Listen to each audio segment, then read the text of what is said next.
Mas o único remanescente do time titular de 50 era Bauer. O técnico era Zezé Moreira. Jogando em Genebra, o Brasil não demorou a abrir o placar. Um chute forte de Baltazar, o cabecinha de ouro do Corinthians, sem chance para o goleiro Salvador Mota. Didi fez o segundo gol do Brasil.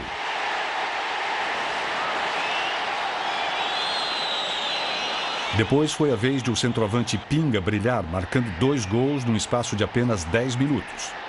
No intervalo, o Brasil já vencia por 4-0. No segundo tempo, o destaque foi o ponta-direita da portuguesa Julinho Botelho. Ele fez um lindo gol, fechando o placar. Brasil 5, México 0. Um ótimo começo da seleção brasileira. Segunda rodada da primeira fase. França e México, jogo de perdedores da primeira rodada. Os dois precisavam da vitória para forçar um jogo desempate contra o perdedor de Brasil e Iugoslávia. A França começou melhor. Jean Vincent fez o único gol do primeiro tempo.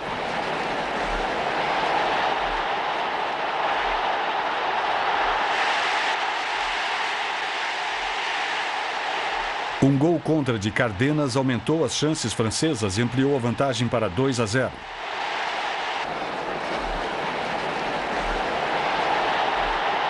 Mas La Madrid diminuiu o placar para o México.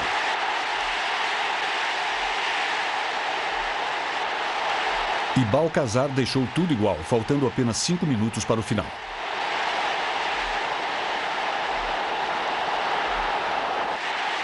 Faltando 2 minutos para o final, o árbitro espanhol Manuel Asensi viu o toque de mão do mexicano Romo. Não adiantaram as reclamações dos mexicanos. Raymond Copá cobrou e garantiu a vitória da França, 3-2. Mas não adiantou nada. Com um empate em 1-1, Brasil e Iugoslávia se classificaram para as quartas de final. O time brasileiro nem sabia que um jogo de compadre garantia a classificação dos dois.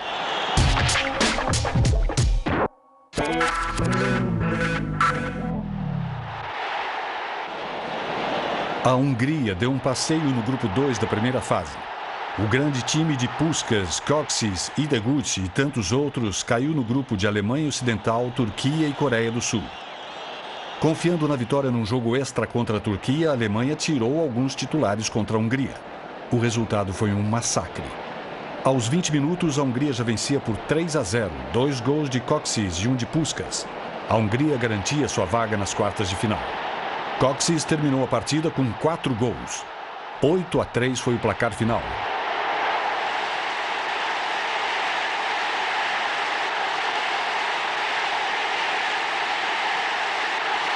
Mas os húngaros ganharam um grande problema para o resto da Copa.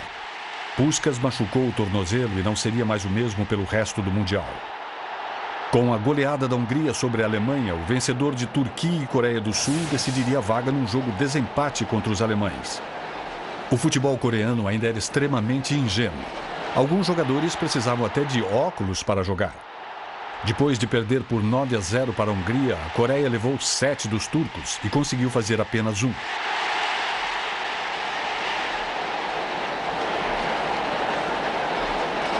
Os jornalistas presentes em Genebra nem prestaram muita atenção no jogo.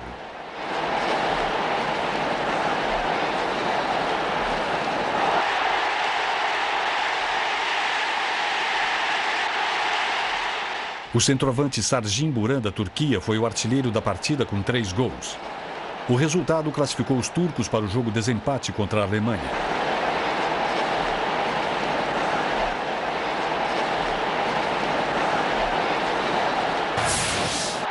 Alemanha e Turquia se enfrentavam pela segunda vez na Copa, desta vez para um jogo desempate. Na primeira partida, os alemães haviam vencido por 4-1.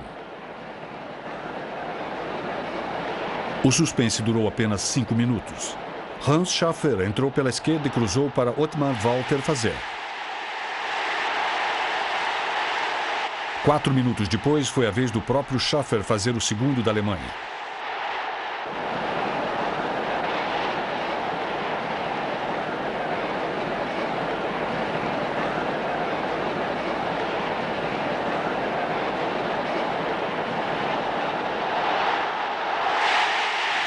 Mustafa deu um pouco de esperança à Turquia, diminuindo para 2-1. Durou pouco a alegria turca. A Alemanha começou a fazer um gol atrás do outro e o jogo terminou 7-2 para a Alemanha, com 3 de Max Morlock. A Alemanha, assim como a Hungria, estava nas quartas de final.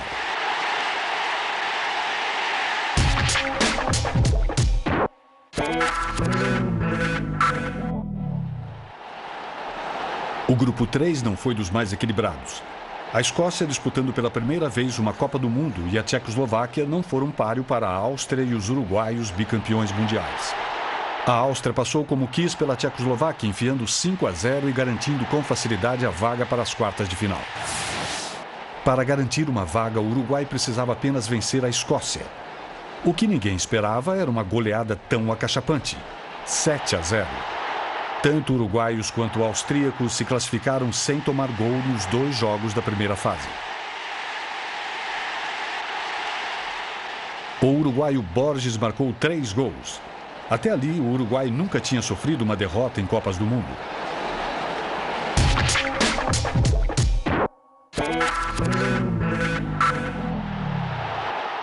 O grupo 4 tinha 4 times europeus. O país sede, Suíça, mais Inglaterra, Itália e Bélgica. Na Basileia, o lendário ponta-direita Stanley Matthews estava no time inglês que enfrentou a Bélgica. Mas os belgas saíram na frente com um gol de Paul Anu. Os ingleses queriam se reabilitar da derrota humilhante para os Estados Unidos na Copa de 50 e chegaram ao empate em passe de Stanley Matthews e gol de Brodus.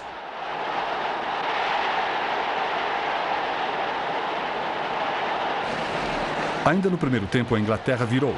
Nat Lofthause mergulhou de cabeça para fazer o gol mais bonito da partida.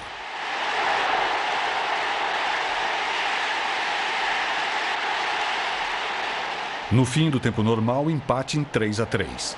O regulamento previa prorrogação em caso de empate. A Inglaterra fez o 4º gol, mas 1 minuto depois a Bélgica voltou a empatar. Placar final 4-4. Mais uma esquisitice do regulamento. Se a prorrogação não definisse um vencedor, tudo bem, ficava empate mesmo. A Inglaterra se classificou para as quartas. Itália e Suíça fizeram um jogo dramático. Quem vencesse estaria classificado para as quartas. No apito, o brasileiro Mário Viana, que chegou a trocar empurrões com os jogadores italianos durante a partida por causa de um gol anulado. 35 mil torcedores lotaram o estádio da Basileia para torcer pela seleção da casa. A Suíça começou melhor contra uma Itália apática. No primeiro tempo saiu apenas um gol de Josef Hug. Ele foi o artilheiro da Suíça na Copa com 6 gols. Ballermann fez o segundo no comecinho da segunda etapa.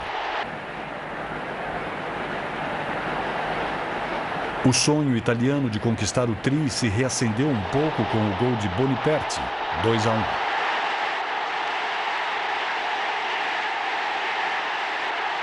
Mas nos 5 minutos finais, a porteira italiana abriu. A Suíça fez mais 2 gols, o primeiro de Hug. O segundo de Jacques Faton.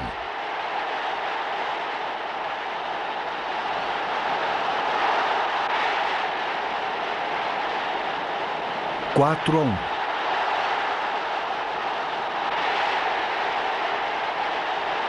A torcida suíça invadiu o campo para fazer a festa com seus heróis.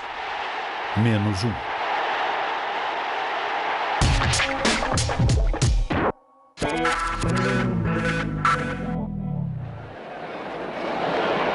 Os inventores do futebol contra os bicampeões mundiais. A Inglaterra de Stanley Matthews ainda não tinha impressionado ninguém na Copa de 54. A honra do futebol inglês estava em jogo. Mas o Uruguai tinha muito mais time e rapidamente tomou conta do jogo. Borges fez seu 4º gol na Copa, abrindo o marcador. A Inglaterra lutou com raça e Nat Lofthause conseguiu o empate.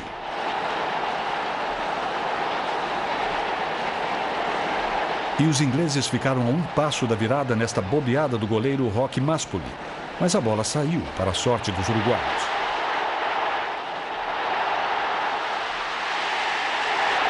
Quem não faz, toma.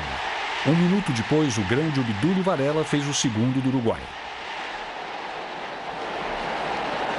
No segundo tempo, Schiaffino aumentou para 3-1.